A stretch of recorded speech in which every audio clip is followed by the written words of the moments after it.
Hello and welcome to Brew and Banter. Thank you so much for coming.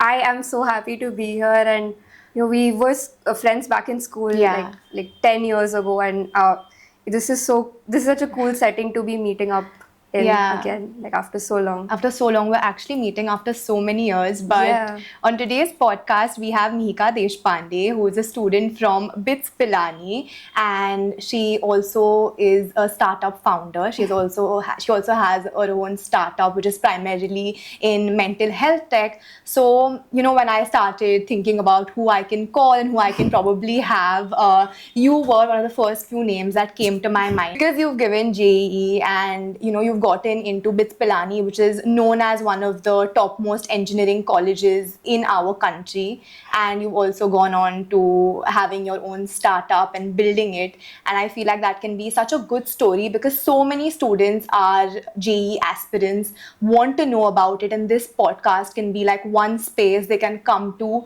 know about the preparation and how they can better their scores and do well in the JEE examination. And we also live in a startup culture, right? So many people today want to have their own startup. So many people of our age want to have their own startups, and you have a startup in, I would say, a very unique sort of a field. So we can get a lot of insights on that as well.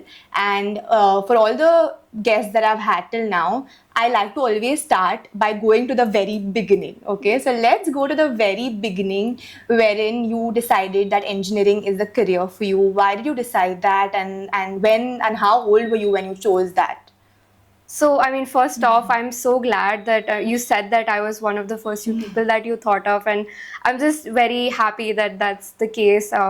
At our startup, like we've worked very hard. It's been functional for over a year now, and we worked very hard to bring our product to life, watch it go from an idea to some semblance of a product, and then take it to market, Yeah. etc. And yeah, I'm just very glad to finally get that recognition.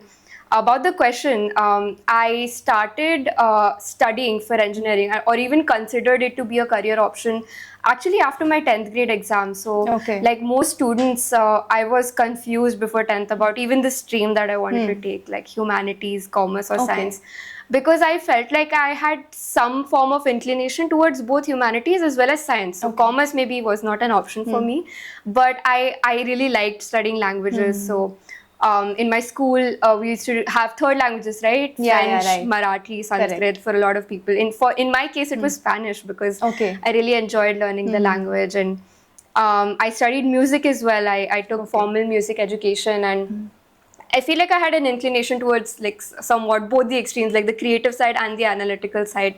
But somewhere around 10th, after like the board exams happened, just it's like a switch flipped in me. Like I'd see people's stories. In fact, like in a setting like this, right? I used to Yeah. watch a lot of journeys about IIT, people talking about startup founders talking about their origins, etc. And that's when, like I said, it was like a switch that flipped, and I was like, you know what, I want to do engineering, and then it just um, became a very obsessive goal of mine. It's like, okay, so engineering, where do we start? Obviously, the first thing that pops up is JEE, IIT, etc. So you go online and all of that stuff. So I was just like, you know what, I think I want to do this. And then I just went at it for like 2 years, 11th and 12th grade. I'm aware it's called junior college here in Mumbai. Yeah, junior college. Yeah, Yes. so I lived in Gurgaon and Delhi, Delhi yeah. for that part of my education, and over there it's called 11th and 12th. It's like regular school. Yeah. So I started preparing. I enrolled myself into coaching and all, and it was also COVID at the time. Yeah, So right. midway, or not midway, I'd say towards the end of my 11th, yeah, that's when the news broke out of Correct, COVID and yeah. all. So that sort of the coaching thing just went for a toss, and I had to rely a lot on self-study actually. Okay. So a lot of people's journeys look very different with JEE, but mostly a lot of serious aspirants start like in 9th or 10th, which I hadn't done. They also do serious studying in 11th and 12th, or like coaching, and they might do integrated programs, etc. So that was also something I didn't do. So it seemed like a far cry, like anywhere close to IIT or any good college seemed like a far cry, just if you compare my journey to others. But for like 17-16-year-old me, I didn't care. I was like, Yeah. my journey doesn't look like others, that's okay, let's just go at it for 1 year. So 1 year of self study I did while sitting at home during Yeah. COVID. Yeah. And I just took the test. I just studied, like, like it's beautiful, right? Like when you're younger, you don't worry about what people Correct, would say yeah. or anything. You're just going at your thing. And then I took the JEE mains exam. So that particular year there were 4 attempts, which was wild because of COVID. COVID, yeah. There's supposed to be 2, but there were 4. Yeah. And then I gave 3 of those, got through. Then I gave JEE advanced, which is like once you qualify mains, you give Yeah, advanced. yeah, And yeah. then in advanced, I had like a rank around 5,000. So JEE mains, it was around 1,000, which meant that I could get all the colleges of my choice from the mains exam. Okay. But again, like I said, I wanted to go for IIT. And BITS also is there, but like I kind of dreamt of IIT as the one thing. And around 5,000, I couldn't even, like as a girl, I couldn't get my branch of choice, which was like computer science. Okay. And my parents also sort of pushed me towards computer science. And I noticed that I had between IIIT Hyderabad and BITS Pilani. Okay. And I think that in some ways, maybe getting that rank and not being able to get CS at IITs was maybe a boon for me, because it pushed me towards BITS Pilani. Okay. Now, BITS Pilani, as you would know, is the alma mater to some of India's biggest startups like Swiggy, Redbus, etc. And that immediately caught my eye. So I just knew that this is something I want to do. It was just a matter of whether I do it now or later. Right. That was the only question I had. So I went to BITS Pilani, and they have a 0 attendance policy, by Oh the my way. God. So that was very attractive Yeah. to me. And that played out like in my favor, maybe. Like in some ways it's good, in some ways it's not. Correct. So that attendance policy causes you to really like not focus on academics, etc.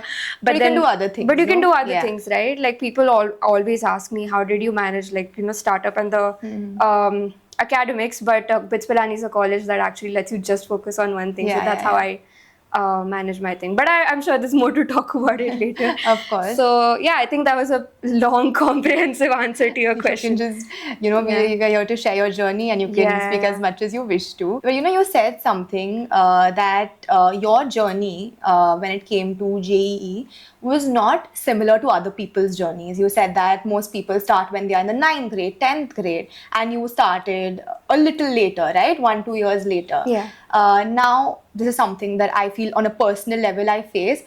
Comparison, that is something that we always do, right? When your journey might not look like somebody else's journey, we often think that the grass is always greener on the other side, and that can cause us to feel like we are lacking. So when you said that your journey was a little different than others and you started a little late for your preparation, did that ever get you? Did that ever cause panic or anxiety or stress as to how you would ever be able to match up to the others? So much, honestly, so much. Because, if you've ever been into the engineering coaching space in general, which is a world of its own, if you've ever watched shows like Kota Factory, etc., like you'd see it's a whole world of its own, and people who are in it are just extremely competitive and always, in this mode of studying. There are people who do it 16 hours a day, Oh my God. and I'm not even exaggerating here. Yeah. So, yeah, I mean, I would see people around me. But as I mentioned, I was young, and for some reason, a very beautiful thing about being young is you just don't care, right? So for me, I would notice it. Like, I'd notice that people are ahead of me, but I actively tried to not let it get to me. Like, or maybe, there would be times where it got to me, but I would just push through regardless, because I wouldn't give up the overarching goal that I wanted to achieve. Call it delusion, but maybe I just thought, you know what, if I give a go at it, I can do it too. There were so many reasons for me to not believe that I could do it. But again, I had this delusion / blind faith that maybe I'd be able to do it, and that ended up working out in the end. So yeah, I mean, that's just what it is. That delusion was the best for you. It's the best thing Sometimes for me, believing in yourself is something that can get you to places that you would not even imagine. Yeah, maybe you're not even as bad as you think. You just need that blind faith that regardless of whatever advantages everybody else has over you, I can still make it. Like, I still have a place here. Yeah, right. So when it comes to your entire JEE journey, first of all, JEE and JEE Advanced especially is ranked as not just one of the toughest entrance examinations in our country, but actually one of the toughest across the globe. And when you are preparing for such a tough examination, number one, there's too much pressure. There's so much noise. Also, the media covers examinations like CAT, JEE, and NEET quite a lot, right? Yeah. So when there is so much noise around you, that also causes pressure. That can also, cause a lot of people to ask you, how's your preparation going? How are you doing in your tests, your mocks? How's your study going? So in that entire pressure, how did you keep yourself level-headed and keep your head down and continue your preparation without letting that get to you beyond necessary? So for me personally, to be very honest, I mean, I could fluff this up and, create some story, but I honestly just cut myself off a little bit from the noise, and that would be necessary. I've done that time and again to just sort of take a step back and especially in this very fast-paced world, very dynamic, as you mentioned, it's so noisy, there's so much going on. If you try to pay heed to every piece of news, every question that comes your way, you're gonna, probably go crazy in the midst of all of it. So I kind of disassociated myself from everything. So anytime someone would ask me a question, I'd just be like, yeah, it's going on. Chal raha hai, like when someone asks you, kya chal raha hai, you just respond with chal raha hai, bas. That's what it is. You don't need to present something to other people. You don't have to necessarily engage with what people say. Just be like, yeah, it's going on, and eventually your results will speak for themselves. Yeah, and in the process, it does sometimes get lonely, but then that's a part of it, right? Like you have to. I'm not obliged to give anyone an answer. You're not obliged to give anyone an answer. That's the mistake I think that we as a society make, is to just always have this mask on, like always have an answer to things. Like you don't. It's okay. It's okay to take a step back and just do your own thing until things figure themselves out. Yeah. Through this answer as well, and even before we started shooting, we were talking about the importance of saying no, and we kind of discussed this for a minute. The importance of saying no sometimes is so crucial. You do not have to say yes to every plan your friends make. You do not have to say yes to every plan your family makes. Sometimes saying no and focusing on your work and your studies is so crucial. Right. How important is that to you as well? Absolutely. I think saying no is one of the biggest things, right? Like saying no, like synonymous to sacrifice. Making sacrifices is very important. Like when you're aiming for something very big, know that it always comes with some kind of sacrifice. And it might sound like a big thing, oh no, I'm going to have to sacrifice my social life and all of that. But trust me, once you get close to your goals, right, all of it seems worth it in hindsight. So, there's this phrase actually. So right now I'm working on a startup that's in mental health, and I talk with a lot of people in the field of psychology and mental health.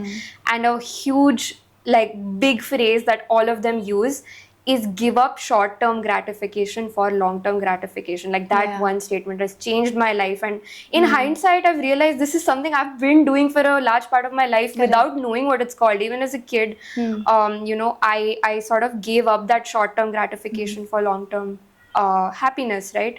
I didn't go to parties and all that. Like I mentioned, you have to take a step back. Nor did COVID let me go to, and even if I wanted to go to them, but you have to sort of be able to say no, tell your friends that. Take a step back from your friends, and people won't understand you. People will not understand what you're doing.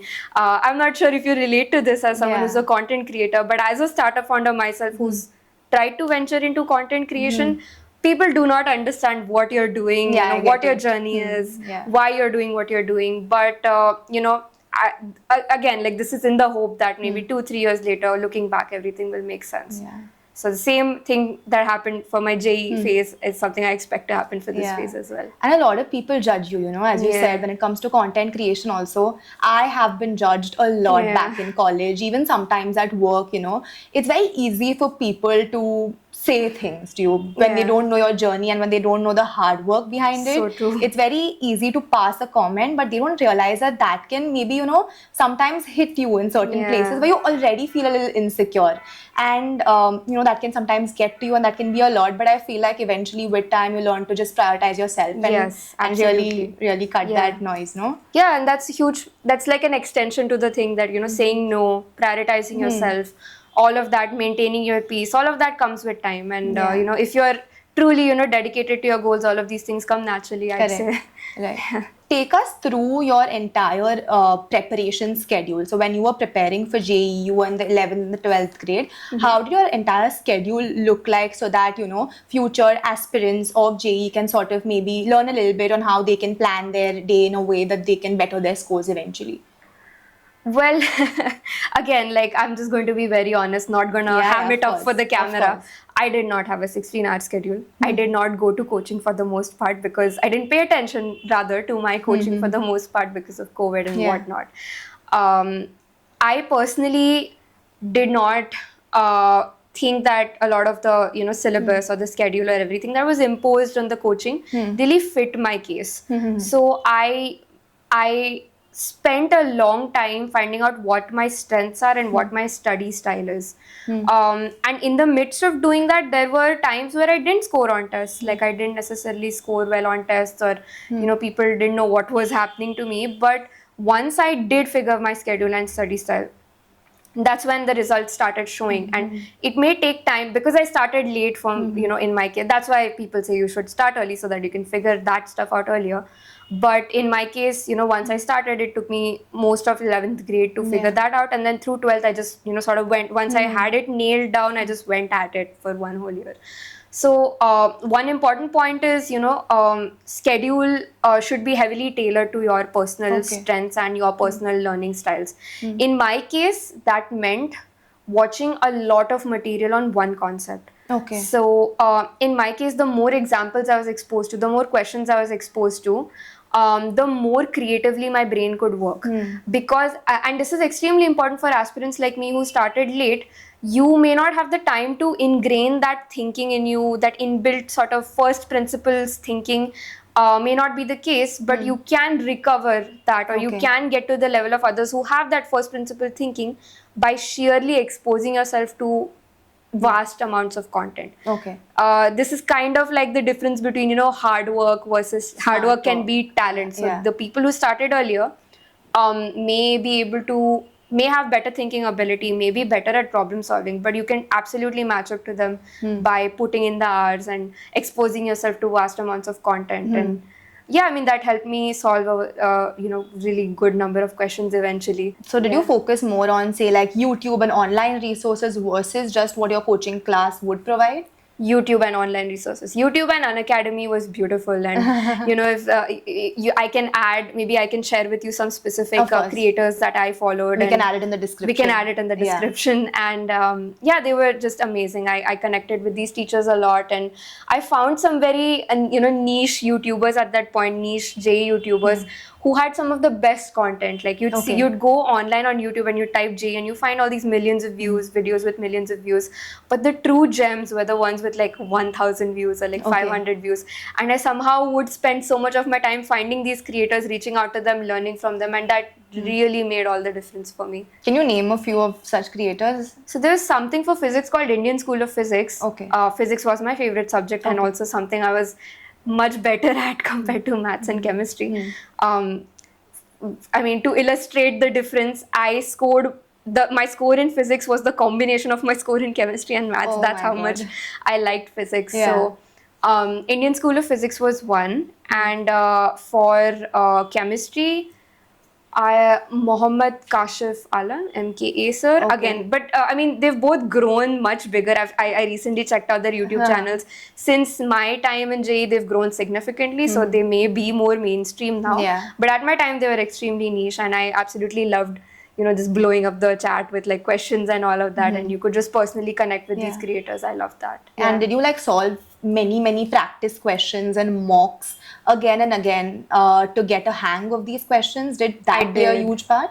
I did, yeah. It played a huge part. Like textbooks, picking one textbooks and just going through the numerous amount of questions and mock tests, especially in the highly pressurized conditions, would be very essential in order to do well in these exams. And how do you think students can solve their papers? Their mocks, I think mocks are, of course, kind of do your trial and error to understand your study style. But then eventually, when you are giving the main paper, did you have a specific strategy that you used in order to say better your scores? So I think one part that I probably lacked in was the fact that I didn't have an actual exam hall strategy. Okay. So I might have done that, probably, bumped down my rank in JEE Advanced by a couple thousand. Like as I mentioned, I had a 5,000 rank. So your takeaway from this should be that, you can prepare a lot, but then you should have an exam room strategy as well. Yeah. Don't be me. But as you said, you started later, right, than most people. Now, there might be a lot of aspirants who might start later, who might sort of get that click that they want to do engineering little later, maybe in the 11th, 12th grade. So, what is one thing that you did that kind of maybe brought you almost at par with the rest of the students, and that someone who's starting a little later can sort of do as well? I think it would be just the sheer amount of time I gave it. So because you've started late already, you need to know that there's a certain disadvantage, and then there are different ways in which you can cover up that disadvantage. First is just the daily amount of hours that you give it. So try to exceed your limits. Now this can be a different number for people, so I won't put a number to it, because that might keep a very unrealistic goal for a lot of people. But let's say your limit is a certain number of hours, try and 1.5x it or 2x that amount eventually, and do it consistently on a daily basis, right? Secondly, extensive note taking, extensive documentation, just exposing yourself to a vast amount of content, that would be important. And third, I think an underrated point that, again, it's something I learned in hindsight, not something I knew at that point, but was ingrained, is something called Pareto's principle. I don't know if you've heard it, that 20% of effort can create 80% of outcomes. Okay. Yeah, so that was something that really clicked and really made sense to me, which is focusing on which topics are extremely important. Figure out which topics fall in that 20% of effort that you can put, and once you really go at it and put a lot of amount of hours and effort into it, can produce 80% of the results. Okay. So in that sense, it requires a lot of analysis and smart approach to it, that figure out which topics are in that 20%, and then that can give you majority of your results. So you definitely think smart work plays an equally important role as hard work does? Yeah, absolutely. It's a combination. Like one cannot exist without the other. Just give it a lot of hours, but at the same time, what should be given, that many amount of hours is extremely important. So figuring out like the more important topics, sometimes students might go on to do everything, and that might be a lot, right? Exactly. So instead of doing too much of everything, focus on the more niche important things and just keep on practicing that, right? Absolutely, yeah. Don't do 10 things and 50% of that. Yeah. Pick out 4 or 5 things and be like 100% at those, and then the remaining you can be a little less proficient at. That's okay. Yeah, correct. And you spoke about consistency. And in any field, consistency is something that is so important, right? Even if you might not feel like waking up and studying, you still have to maybe do that, maybe 10 pages, sort of do something for an hour, 2 hours, but do something. Yeah. Because once you say that, okay, fine, I'll take this 1 day break, it can go to 2 days, and then 3 days, and then 4 days, and then that's a never ending journey. So were you maybe consistent for most of the part? There might be certain places wherein even you might need your breaks and everything. Yeah. But how important did consistency play a role in your preparation, since you anyway started a little later? Yeah. So my personal style of working is that I would start I used to have like bursts of intensity, and then periods where it wasn't that intense. So that actually helps you keep your head in place, I believe, because there are times where you're going to have to hit I personally hit, let me talk for myself here, but I personally hit like over 10 hours, say 11, 12 hours of studying.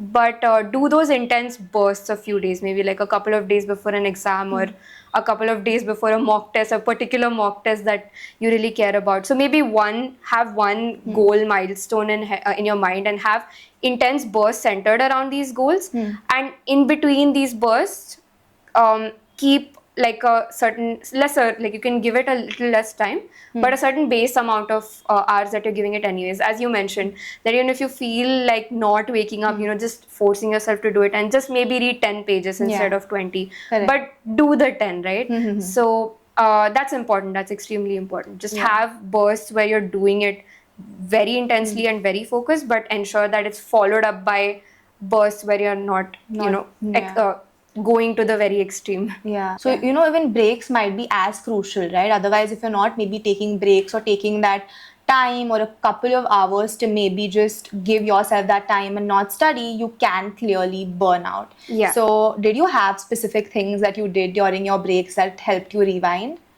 So I am very passionate about music. As I previously mentioned, I did get like formal education in music during my school days. So, while I couldn't play, like I played the violin, that's what I got formal education in. So while I couldn't very consistently play the violin, I'd at least listen to music a lot. So that's where my passion for music really, really fired up, and what really saved me from, just losing my mind in the middle of everything.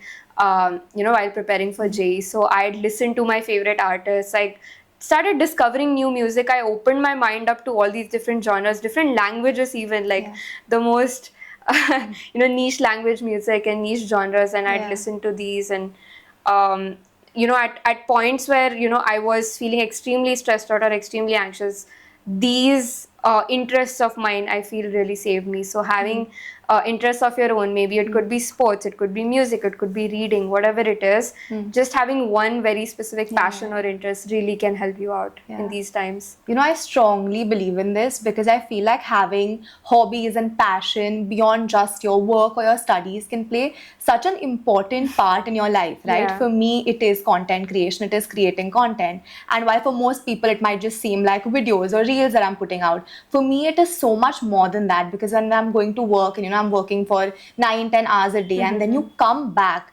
that is something that can help you cut off from the rest of the world and really rejuvenate and rewind, right? So hobbies, I think for me, are so important, and having something that you're passionate about beyond just your studying or your work can really help a lot, right? Absolutely, agreed. And it really helps, especially if it's something that you're good at. So in times where you're not doing so well at your main job or studying or just your work, you can switch to this activity that you're good at. So it gives you that necessary validation that, okay, maybe I'm not entirely useless. At least that's how I view it. Yeah, right. Like I may not be good at studying for this test, but I know my music. Right, you said validation. You said something about validation.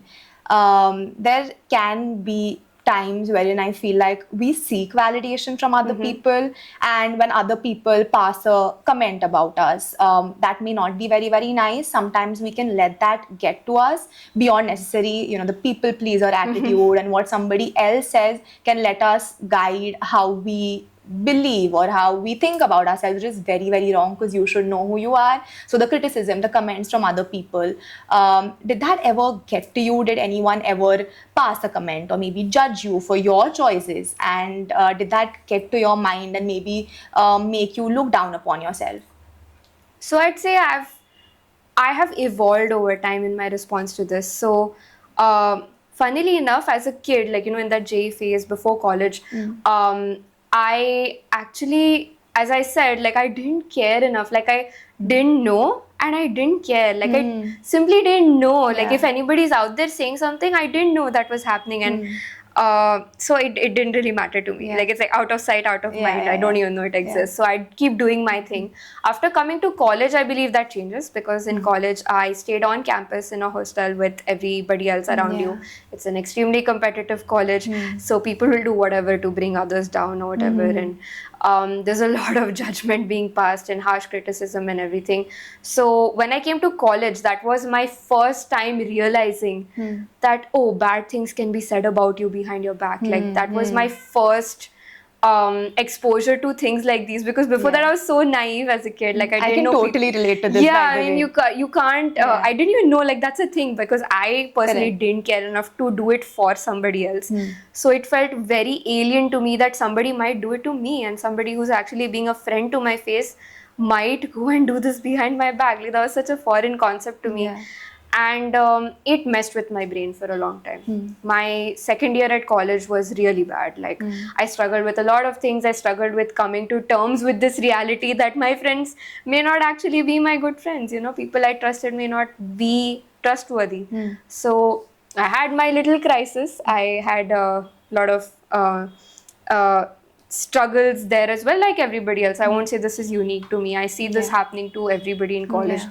Like, I feel like second year as a whole is this canon event in every girl's life, Yeah. or like, you know, in my case, engineering students' life, where your just entire worldview changes. And but I mean, it had a silver lining at the end of it. Like, you know, third year, fourth year, I learned to deal with it much better. I learned, okay, this is who you should stay away from. This is how you deal with it. This is how you get your work done, despite all the negative things people might send your way. And even now, I'm pretty sure there's a lot of stuff happening behind my back. That's okay.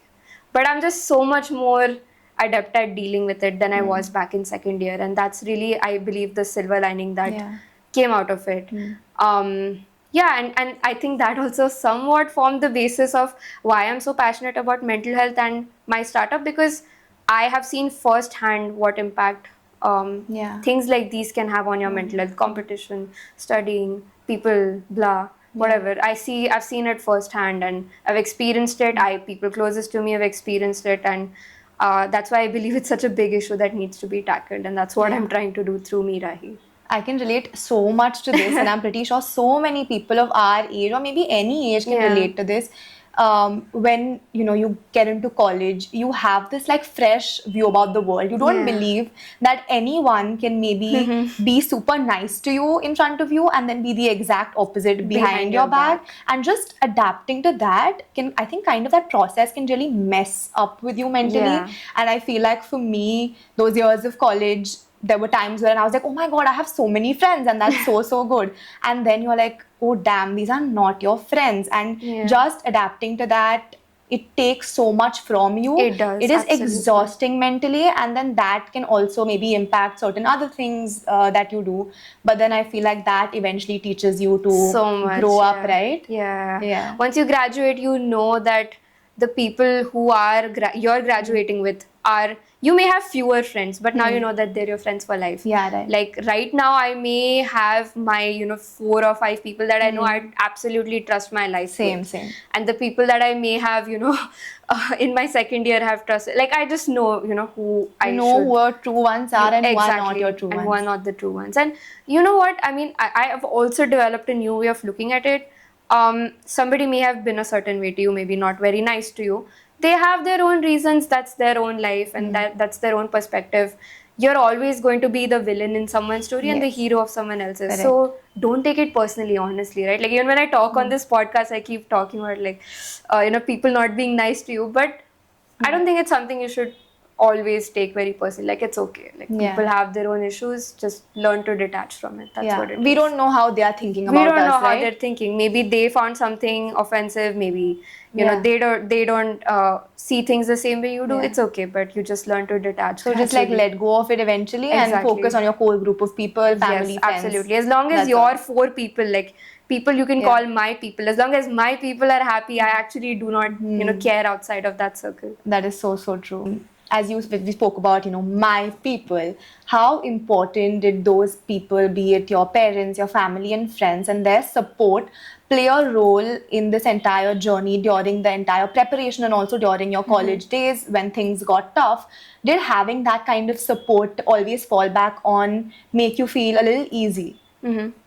Absolutely. I mean, talking about parents, parents always stand rock solid through everything. And in case of parents, it's more like a mellow but very consistent support. So they might not be able to actually do something for you. Like, they can't sit me down and teach me the concepts or, get me admission to any random college.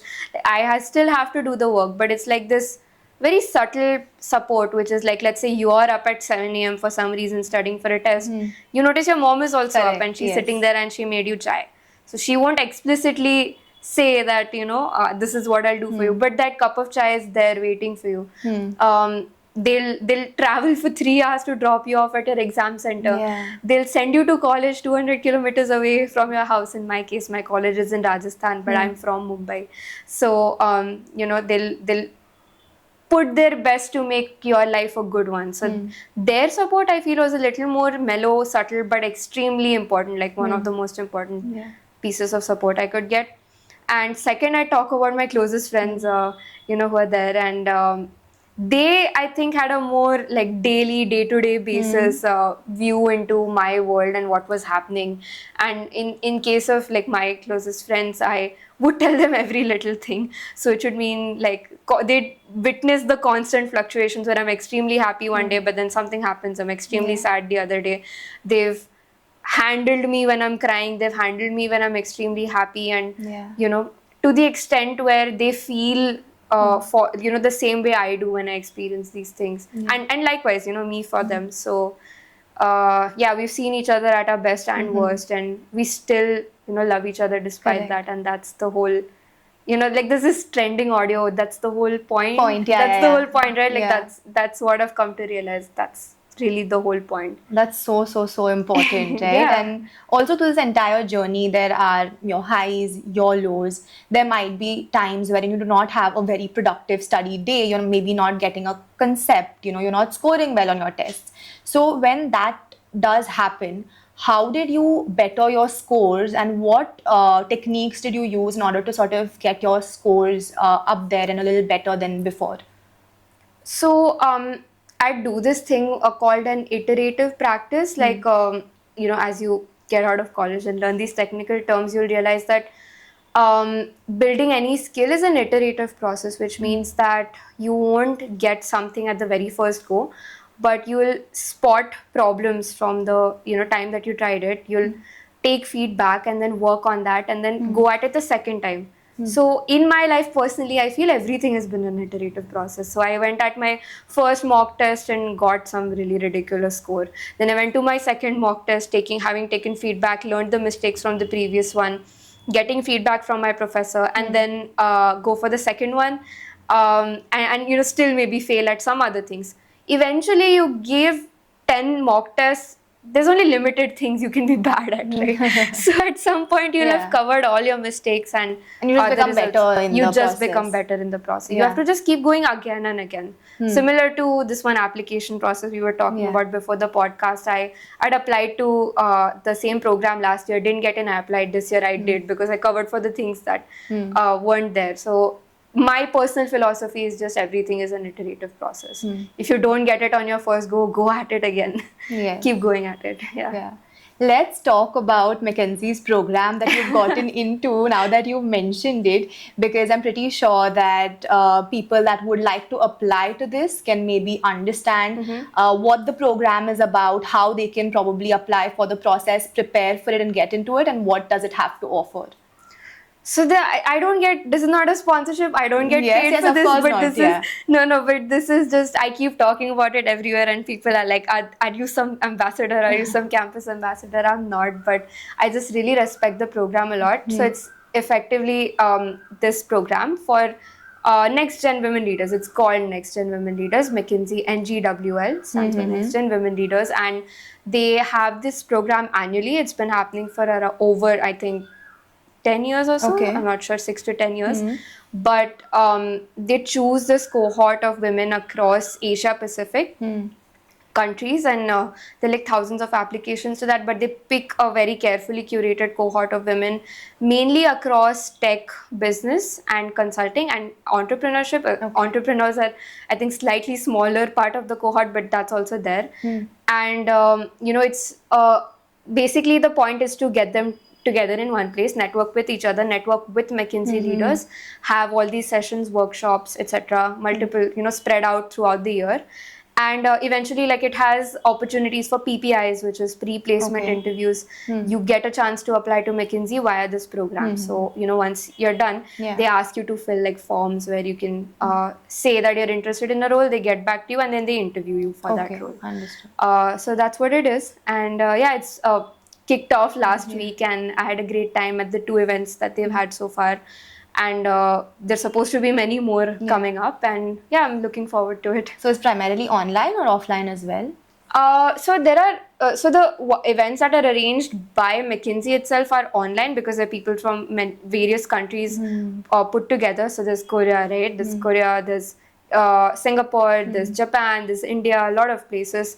So it's mainly online, but the women in each of these countries, they informally conduct a lot of networking sessions amongst themselves that are offline. For instance, the Mumbai group of women who got selected for NGWL, I think recently had a meetup as well. So yeah, there are informal meetups that keep happening. So now, through this entire journey, right, you must have learned a lot, and you must have grown up a lot in life also, and in general, as you said, with practicing as many questions as you can. You also were able to eventually get a good score in your JEE mains and then your JEE advance as well. So tell me two different types of advices now. Something that you would like to tell the audience. One, maybe on a more personal front, something you learned that they can also maybe get insights on, and one when it comes to studies. So two things that can give them insights into this journey. Okay, so I would say that a lot of these exams that are there are very commonly hyped up processes, exams, programs, etc., whatever it is, jobs maybe, they're not as hard as you think. So a lot of people self-filter themselves out of the process because they're like, I'm not good enough for this. Okay, yeah. So, I did that for McKinsey's program last year. I saw that. I mean, I know for a fact McKinsey takes very people with insanely high CGPAs and very good professional background. And I just automatically filtered myself out of the process, saying that, okay, I'd never match up to this because they look at all these insanely high academic scores, particularly with regards to that. And as a result, I gave a very half-hearted effort at it. And then it became a self-fulfilling prophecy. I said I was not good enough. I didn't give my full effort. And then I became not good enough for the program. Yeah. So don't do that. Don't self-filter yourself out of anything. The people who get in versus you, there's probably not very much of a difference. Like, sure, some people are inherently very good at what they do, very smart. But you can absolutely match up to them. As I mentioned, there's talent and there's hard work. And there's always some niche for you to fill. There's always some place for your special talents and your abilities. So do not self-filter. Be delusional. Call it that maybe. But it's always good to be delusional rather than being underconfident in all of this. So that's there. I think that's a personal advice. As for academic advice, I'd just say, be extremely detailed and be extremely thorough in what you do. As I mentioned, expose yourself to vast amounts of content. Talk to people who've been through the process, who've been selected. Get every possible insight that you can. Be very thorough. I'm sure in consulting jobs, you do this thing called market research, where you have to compile all these docs and everything. So do your market research for whatever it is that you're studying for, and get all possible resources. Don't take it lightly. Don't underestimate how much you have to prepare for something.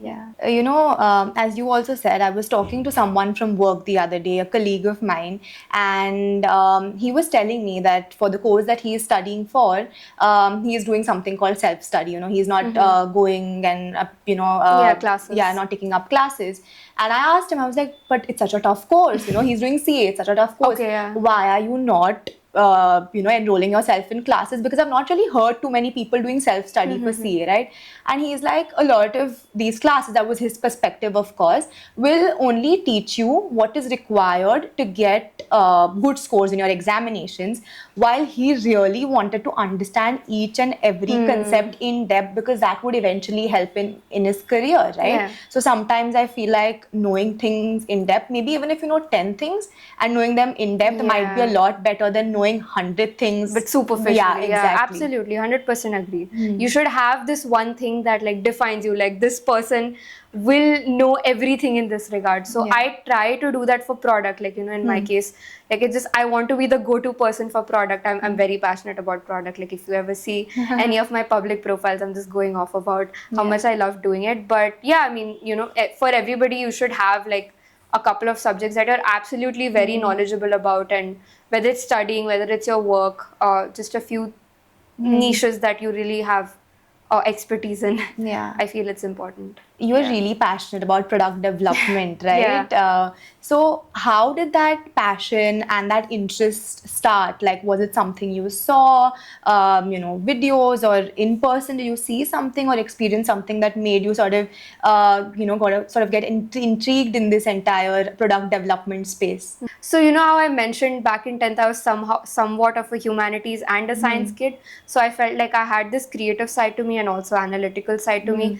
And coming into college, I see people take these, jobs and all of that, and Yeah. I see it's either completely analytical, which is like software developer roles, which generally people with computer science degrees do. I have a computer science Yeah. degree. Most of your computer science majors would do a programming job, and that's purely analytical. So I did an internship in that regard, and I realized I didn't want to do something that's purely analytical. And then there's also the purely creative side, which is like maybe music, languages, etc., whatever. But I didn't think I wanted to do something 100% creative either, making a living off of it. And I soon realized that product development is something that combines the two of them. I tried it out via an internship, and I really liked the work there. And I just decided to take it up through my startup. So the role that I do at my startup is not just a founder, but also the Product founder development. leading the product Yeah. development. And that really gave me a lot of confidence, because I'd go into these competitions or pitches as the product development person, and people would give me feedback. Maybe they'd like it, maybe they'd not. But again, via the iterative process, I improved over time, and I feel that I loved doing that, as opposed to something 100% technical or creative. So I think it was a good fit, and I really loved doing it, and I hope to keep doing it Yes. for life. So talking about your startup, Mirahi, it is into mental health tech, and you all are building mental health software programs that people can eventually access via virtual reality. Right. Now, mental health is such an important topic, and I'm so glad that it's gaining a lot of importance and people are talking about it. There's a lot of awareness around this topic, and I feel like in general I feel very strongly about it, as we also spoke about Yeah. the college journey. So now when you yourself maybe go through certain highs and lows mentally, I feel like it's something that you can deeply resonate with and understand why people are having a conversation, right? Yeah.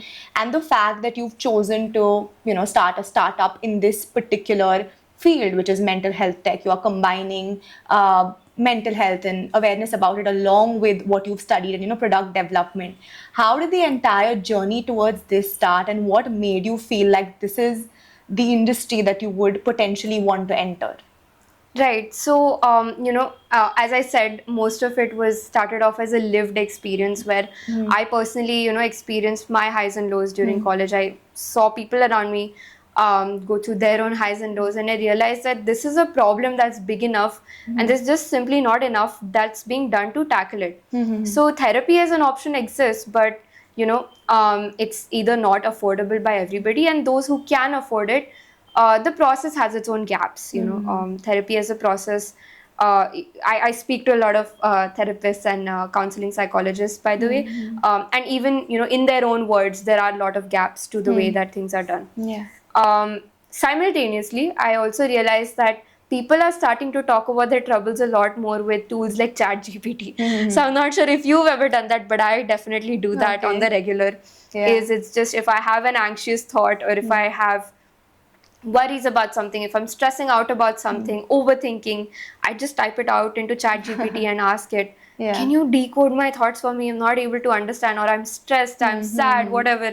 And ChatGPT was surprisingly effective. Okay. Right? Yeah. And I noticed, this has to be like a phenomenon behind this. Like, why do I feel better talking to something that's not even human? Right?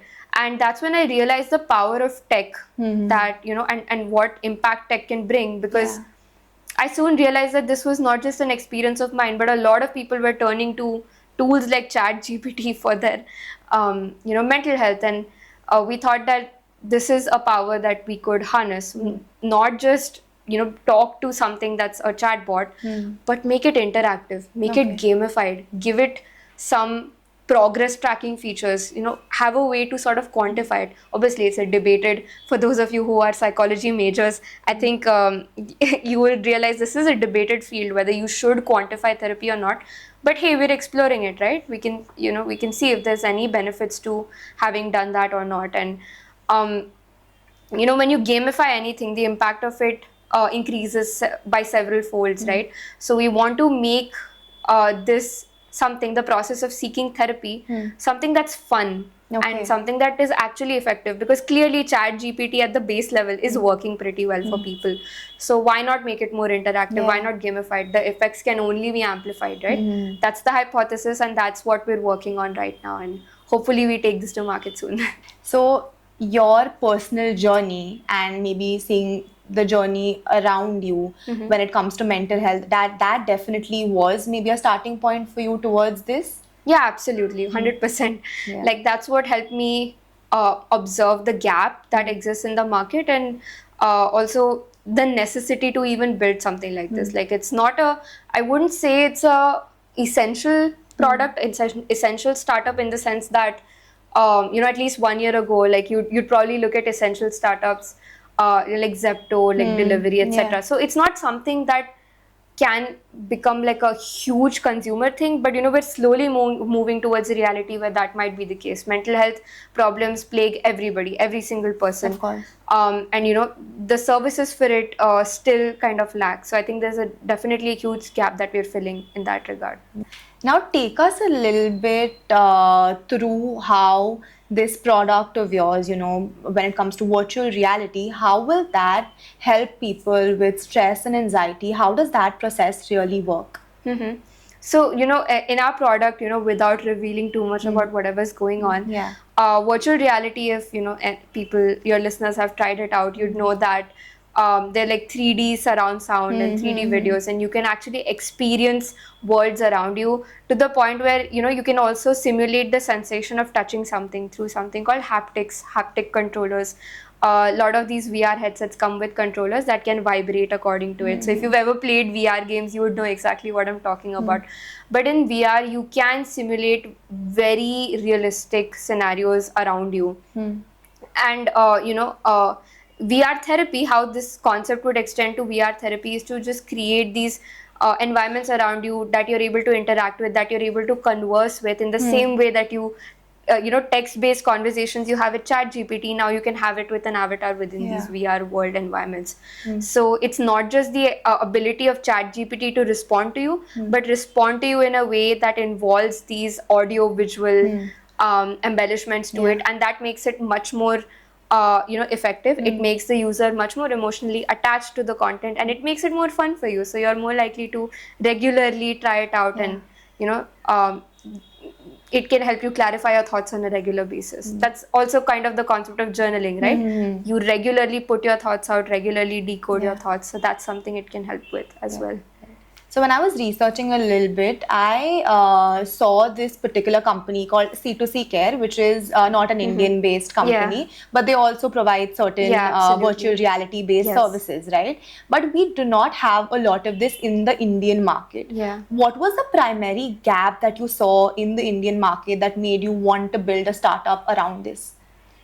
So, there are a lot of companies, as you mentioned, that already use VR in case of mental health, and more so in healthcare, right? Like for a lot of people have speech disorders, etc. So virtual reality is already an established method of treatment in various healthcare scenarios.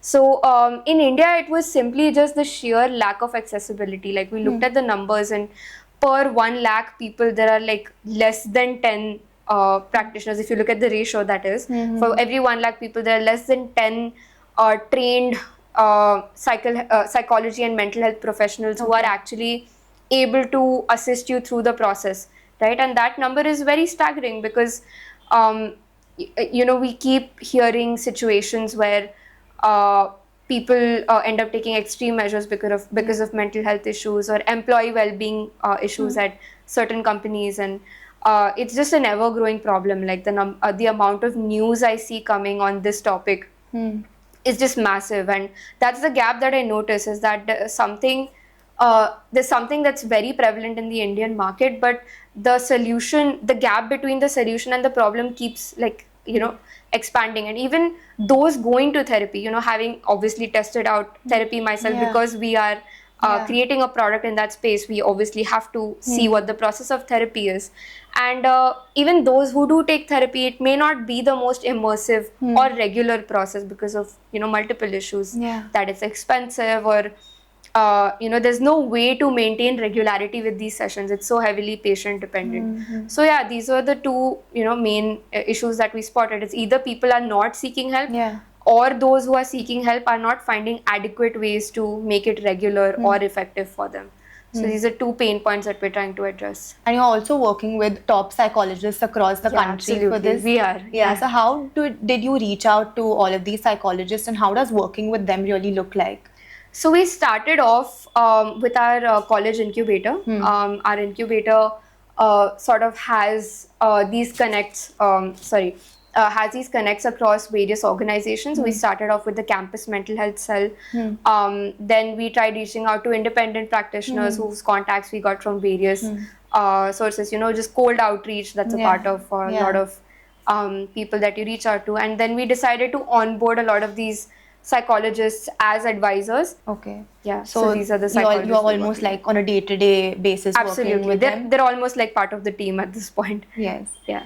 And you all are 3 co-founders, right? And you also have certain interns that you've hired now. But since you all are 3 co-founders, how have you all divided the responsibilities between you all when it comes to your startup? So obviously the first thing that we look at in a startup is the product development process that I'm taking over. Yeah. Apart from that, you have finances, legal. For that, we have one co-founder. Okay. Then there's social media that we really want to try and kick off. That has not happened yet, but we're just trying to kick it off. So one of my co-founders has taken responsibility for that. And there are other smaller tasks that we divide amongst ourselves. But to be honest, at such an early stage startup, everybody does everything. So, I have done finance tasks at some point. I have also done social media at some point. My co-founders have done some product related tasks. So everybody does everything. Right. And there might be times wherein, because you're working with 2 other people, you all might be having certain like conflicting opinions, right? Someone else might want something. You might have a very different idea about that same topic. How do you all sort of work that out and come on a middle ground? So, when it comes to conflict resolution, I think it's very important to communicate first of all. Expecting the other person to know exactly what you're thinking or why you are doing a certain thing can be very harmful, right? You can't just simply expect that the person would know what you're thinking about or why you're doing something. So it's essential to first, when you notice that the person is not agreeing with you, you lay out why you're doing something, where you're coming from, because it just might be, a piece of information you thought was obvious may not be very obvious to the other person. Yeah. So first lay out the facts of the matter. And second, just discuss clearly, openly. Just do not let things escalate. As co-founders, we try to wrap things up without letting it escalate. And also in the end, if we still have conflicting opinions, we have divided responsibilities in a way where we trust that one person knows best about that particular field. So let's say that even after all this discussion, I still disagree with the co-founder, then, if this is a topic that the co-founder knows best about, I'll let the person take the decision because they probably, know better. So, yeah. So you think, since you are primarily in charge of the product development, somebody is in charge of finances, eventually you'll let the person who is mainly in charge of that kind of take the decision for it, right? As long as they're reasonable, of course. Yeah, of course. If they're reasonable, then the decision kind of lies in their And if it's like 50%, we can do this, or 50% do that, then go with the thing that the person who knows better is going for. That'll probably work out better in the long run. Yeah, correct. And how does your entire day, like a day in the life of a startup founder, really look like, with meetings, meetings with maybe psychologists? How does your entire day kind of pan out? So I wake up in the morning. Generally, I again don't restrict myself to like pedantic, rigid schedules, because that never works out. As a startup founder, things keep on shifting, plus minus 1 hour. In fact, like when we were planning to meet, this in itself has shifted so many times because things keep coming up. Of course. So, I try to wake up between like 8 to 9 around that time. After that, I try exercising, getting some, just freshening up and all of that stuff. After that, I have my first meetings of the day. So I start with those meetings. We work on things if necessary. So these meetings generally have a variable time limit depending on what needs work, what doesn't. So Yeah. as a startup founder, I would say that my schedule is somewhat, I have to keep a plus minus 2 hour Yeah. limit to things. So yeah, I have those meetings throughout the day. They usually go on till at least like 6 or 7. Then after that, again, I'll either like work on something of my own without like being in meets. Just you have to sit back and do your own thing Yeah, sometimes yeah. as well. So I'll sit down, work on my reports or anything that I need to be working on, then dinner. And yeah, at night I just try to catch up with friends or just do things outside of work as well, Yeah. because otherwise it can get to you very quickly. And as a founder in mental health, I need to be even more sure that I'm taking care of my own mental health. Yeah. Practice what I preach. So I do that. I talk at night, and then sometimes there's usually more work pending, so the day might extend till like 1 a.m., 2 a.m. sometimes. So I'll stay up as long as the day requires me to, and yeah, then go off to sleep. That's what it is.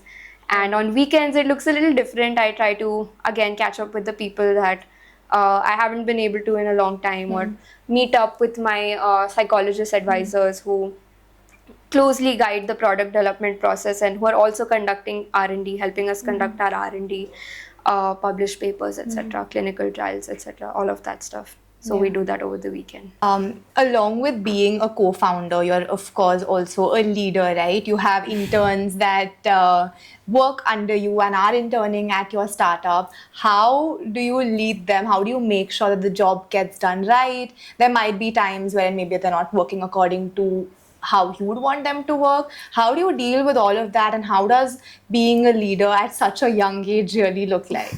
So, a part of being a student myself, while also kind of managing other students, is the fact that, you're working with them and you're not sort of their boss per se. I mean, in theory, you might sort of be an employer, but you might not want to present yourself as like that extreme like authority figure, because they're ultimately people who are just perhaps 2 years younger to you.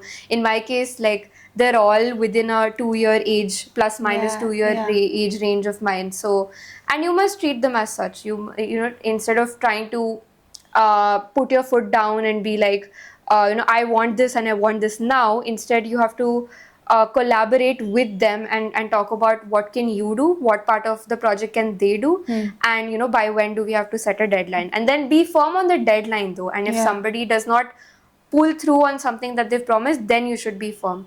But making them pull through, that process, it's not very helpful to be very strict or bossy in that regard. Like you have to be collaborative.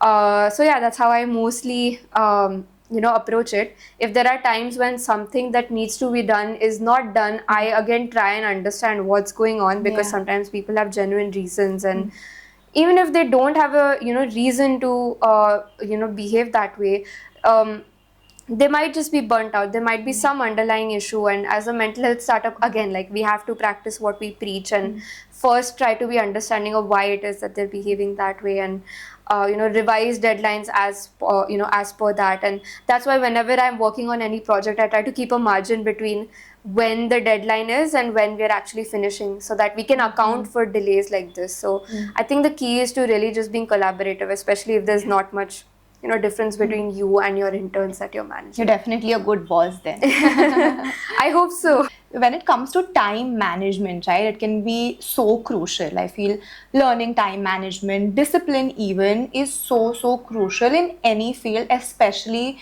when you are doing something that is not the easiest, right? And you might have sort of phases when you do not have too much time for yourself. And now obviously you are primarily working on your startup, but initially you were also studying along with working on the startup. How did you manage that time? So I would say I think I have a certain advantage here because of going to BITS Pilani as a college, and where they don't really measure attendance. Well, I mean, it's important. I think everybody should go take classes. Everybody should sit in their classes. But for people who have side projects that allows them for time to dedicate on these things. Obviously, you still need to study for your evaluators. That takes up a significant chunk of time. But hey, at least you get that extra maybe 2 hours a day, that instead of sitting in class, I'd rather self-study and then spend those 2 hours on other important things. So in that sense, if anybody does not go to a college which which allows for such flexibility in schedule, then that might be slightly tougher. But for me, it was mainly just there's again this concept. The more I interact with psychologists and people in mental health, the more like concepts and quotes I learn. So there's something called glass balls and plastic balls, right? It's also another common thing. I think a lot of people may have heard. When you're working on multiple things at once, you have to pick glass balls and you have to pick plastic balls. What that means is that glass balls cannot be dropped. They cannot be, you have to manage those somehow. And then there are plastic balls where it's like if you let go or if you perform in a substandard way on those tasks, then it's okay. So, and this changes on a daily basis. So on a daily basis, figure out what your glass ball is and what your plastic ball is. So on some days, academics is short for like ACADS, we call it ACADS.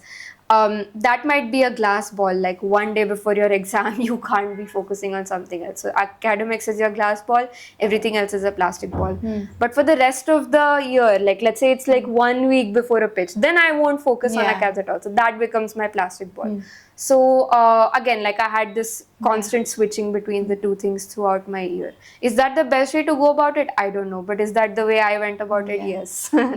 So you spoke about pitching, right? For the startup, you might pitch to certain investors. How does that process look like? How do you prepare yourself to eventually go out there and pitch your startup to those investors? I keep mentioning this throughout, but again, iterative process. So you start somewhere, make the bold decision to just start somewhere. And you may not be the best, you won't be prepared. You will be a nervous wreck probably while pitching, but that's okay. And learn from that experience. And then, you keep going to multiple pitches. So in the startup world, what happens is generally, so you may pitch for multiple things. You may pitch for funds, you may pitch for people, you may pitch for talent, you may pitch for whatever. There are multiple things you may pitch for. So prepare yourself for those particular pitches and learn from the feedback of previous pitches and then go in. And over time, once you've given 5, 6, 7 pitches, you'll realize this is what I'm good at, this is what I'm not good at, and then accordingly, like this is a concept I've spoken about throughout this podcast, and it's something I try to do as well. So just learning with the process, right? Every pitch might teach you something or the other. Be okay with screwing up. So my very first pitch, I'm sure I was a bumbling mess, like probably screwing up words left, right, center. I still do throughout the course of this podcast. There's so many things you have to edit out, but just be okay with not being perfect, and eventually you'll get closer and closer to perfection, I guess. And all of these ideas and all of these things that you might follow today, were these things always with you, that you kept in your mind, or it's something that you learned with time? I'm not sure. Again, like it just happened. Like I think you view enough stories of people who do this. You hear from people. So I mean, podcasts and settings like these. I listen to a lot of podcasts like these, which is why I connect with them, and which is why I'm here today. I'm excited to talk here because I myself turned to pieces of media that would where people would share ideas. That influenced me a lot. That's where I learned a lot of things. Maybe something someone said really stuck with me for life. So I mean, talking to people, hearing their stories, a lot of that. I learned a lot from these activities. It's all a journey. It's all a journey. Yeah. And when you're working with top psychologists, I'm sure you must be learning so many things, right? Ways of living life, ways of thinking, because they've studied that. They know what they're doing. And there might be so many things that you might want to sort of inculcate and follow. What was like the number one thing that any psychologist ever said to you that you've inculcated and you follow to this day? I feel maybe not.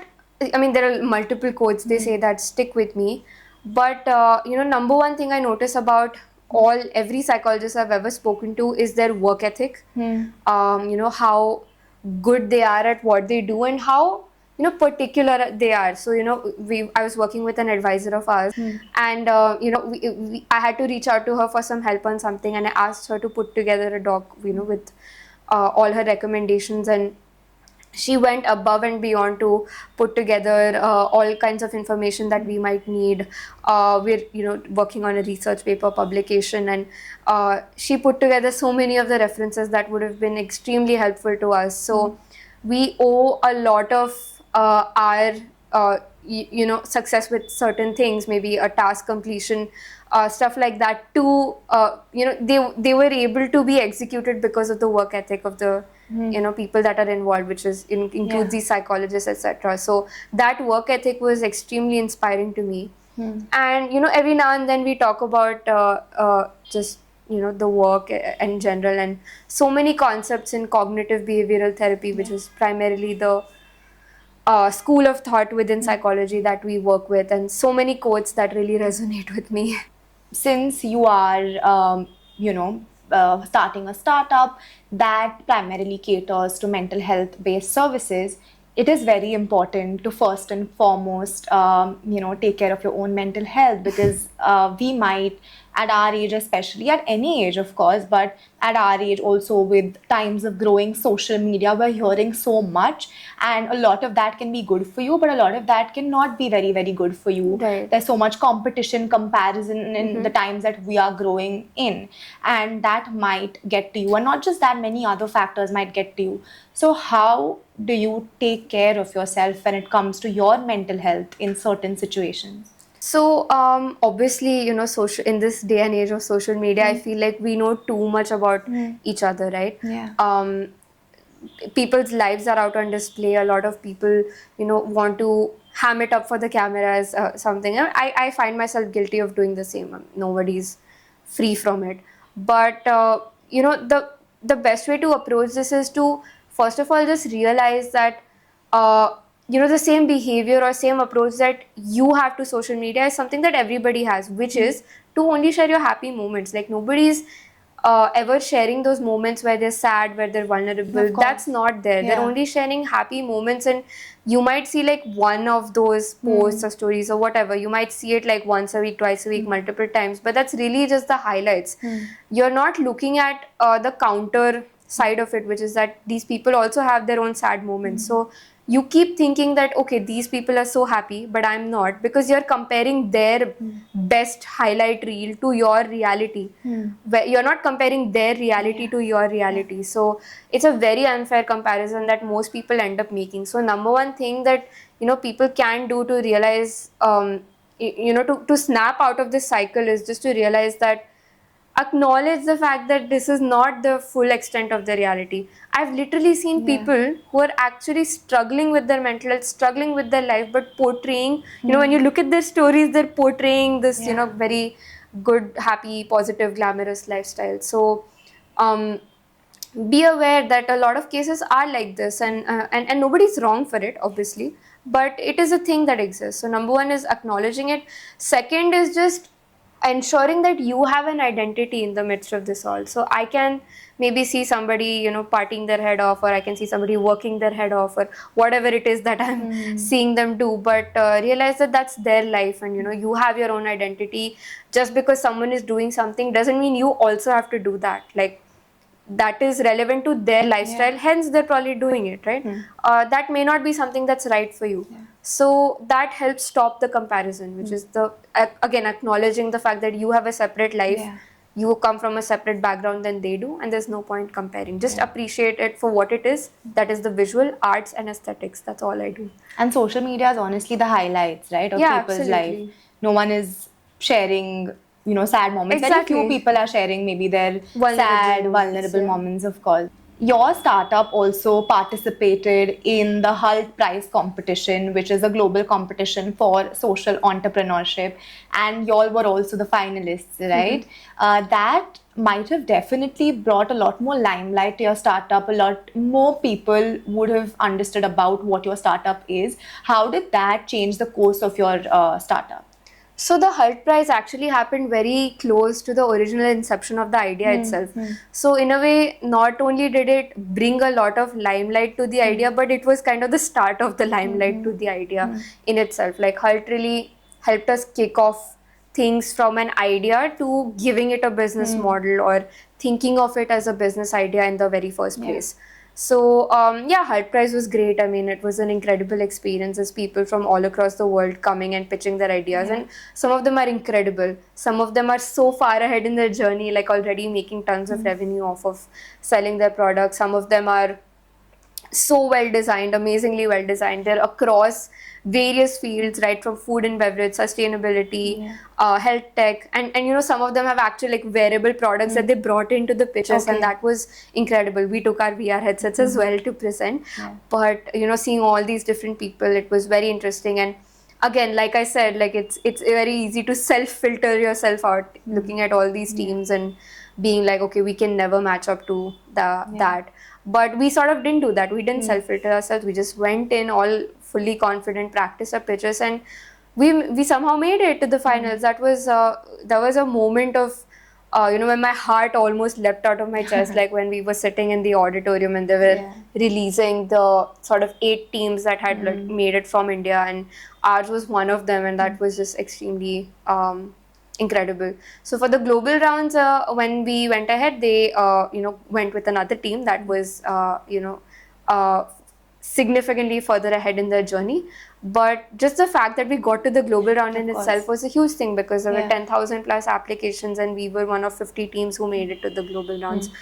And at that was literally so close to our inception. So for us, it was absolutely mind-blowing, and you know, we thought that we should take this very seriously, because if it can gain traction now, you know, there's some potential for this to become big. So yeah, we really went at it after Hult Prize. So that did take off, did not just get limelight and maybe made people understand about what your startup is, but also made you maybe a lot more confident, right, about this idea. We just went in with, okay, here's our idea, let's just pitch that. Maybe we had like a little prototype to show them as well.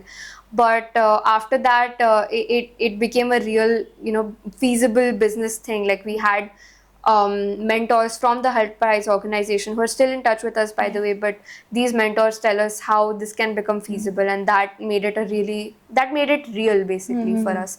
Until then, it was really just a side project, just a side project we had. And are you like the primary person when it comes to product development, or you have help from your other co-founders as well? So as I mentioned, everyone does everything, but yeah, I'm the product lead. Yeah. I take responsibility for the process. And research from your end might be extremely important before you start the product development process, right? You have to first go in depth, understand the market, understand what kind of a product you want to create. So when you started the research, how did you go out with the process in order to make sure that you also end up having a great amount of expertise in this? So first of all is just when you make a hypothesis or come up with an idea that, okay, VR may have certain benefits, first is to check the existing studies in that area.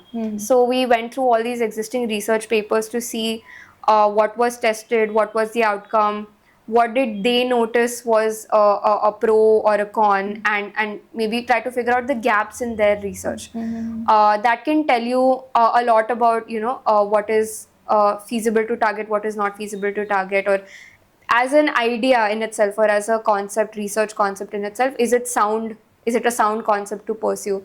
So we did a lot of that. From purely research perspective.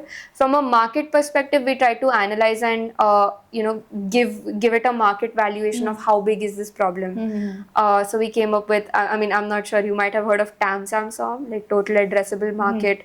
Like these are concepts within like economics, business, etc. that can help you do market valuation, etc. So if your market valuation is big enough, then your idea is worth pursuing. So those are two sort of prongs on which you can judge an idea. Is that, is it technically, psychologically, like psychological concepts, is it feasible, and second, is it feasible for the market? So once that was done, we used our insights from those two processes to kickstart the product development process. And it's an ongoing thing. Like it's not like you finish your research at any point and then you start development. There two parallel processes that always sort of keep going on and take feedback from the other. And virtual reality as something that can help in the mental health space. Based on your research, where do you think this is going to go? So virtual reality as a technology in itself is starting to take off, especially because if you look at new innovations in this space, um, Google I/O recently revealed, Android XR glasses. So they had a discontinued project called Google Glass. They launched in 2012, which was kind of very far ahead of its time. Yeah. And there were several issues as to why it didn't work. It was hardware heavy, whatever. There are like 5 different reasons why it didn't work. But their new launch takes into account all 5 of those pain points that they had faced. Yeah.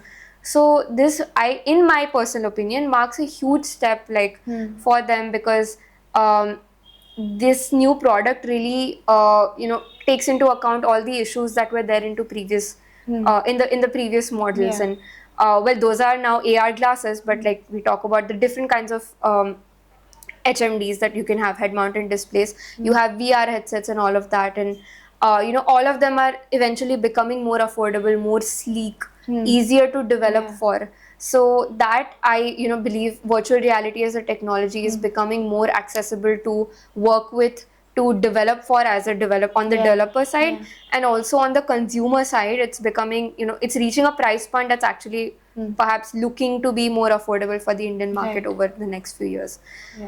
In mental health as a use case, again, it's still new, but there's massive scope, as I mentioned, because it's very directly addressing these pain points that therapists already face. Virtual reality is already extensively used in healthcare, for X-ray scanning, for learning about the human body. So, it's already used in healthcare contexts a lot. So, I do see a massive future for it to be extended into mental health care as well, if done properly, and we want to be one of the early movers in that space. Yeah, right. What is like the best advice that someone has given you in this journey? It can be someone you work with, or even in a personal front, that you really sort of take ahead with you. I think, a lot of my seniors, I don't think I can summarize it in a quote, but basically a lot of, seniors and some of my closest friends, they have eventually taught me the value of pursuing what you are passionate about and not caring about, what other people say. So as mentioned, in college, I sort of grappled with issues of, what people think, or if I do something that's unconventional, that's not the regular path, then what will people say? I struggled with dealing with, where to draw the line. How do I deal with this? But a lot of advice and learning their stories really helped me confidently make decisions in that regard. And at least now I see some validation for the idea. I mean, it's still in the process, we're early stage. But imagine 1 year ago, even this validation was not done. Nothing. Like, nobody really believed in, what we were doing. They just thought it's like a college project that they're probably doing for an MBA application or whatever. Like, a lot of people who would just think that. And despite having that level of skepticism towards the idea, we were able to push through because, we simply did not care. Like, we had to just not care, just keep going at the idea. And now those same people are like, okay, this is going great. Now we believe in it because we're seeing progress and all of that. So, it's just put your head down, just do the work. All the skeptics, all the naysayers will also eventually sort of come through. And there are still some people who are probably naysayers, but that's okay. Like, the point is that in 2 to 3 years, we have to make something out of an idea. Only time can tell. And let's say, even if it doesn't work, there's always so many personal learnings that come out of it. And a startup is, people keep talking about a statistic that 90% startups don't work, etc.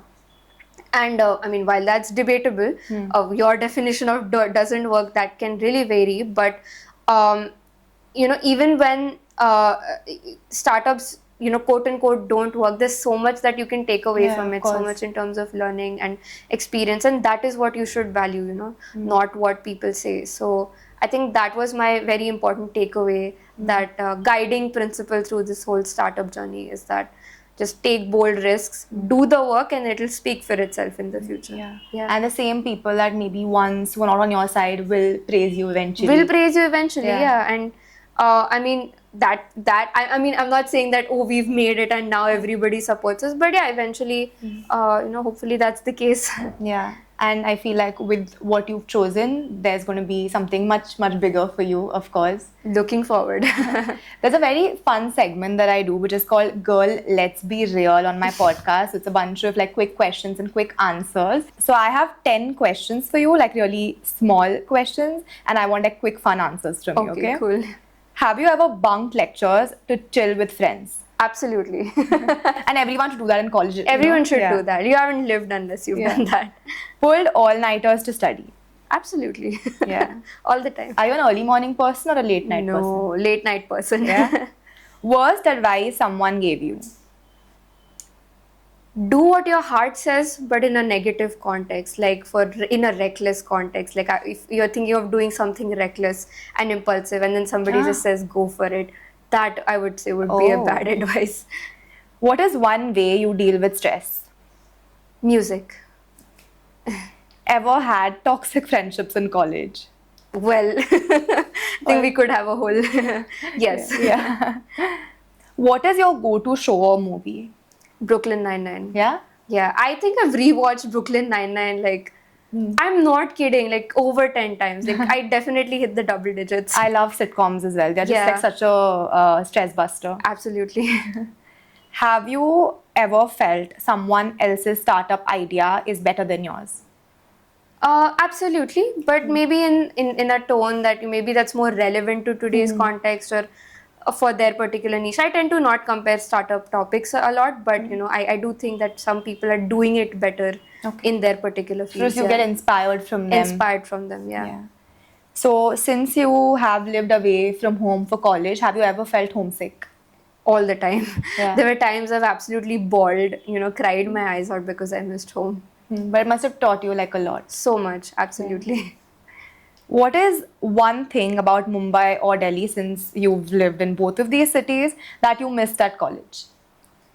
About Mumbai, it's just the warmth of the people and, home, obviously. Yeah. Parents, friends, home food, etc. Just the liveliness.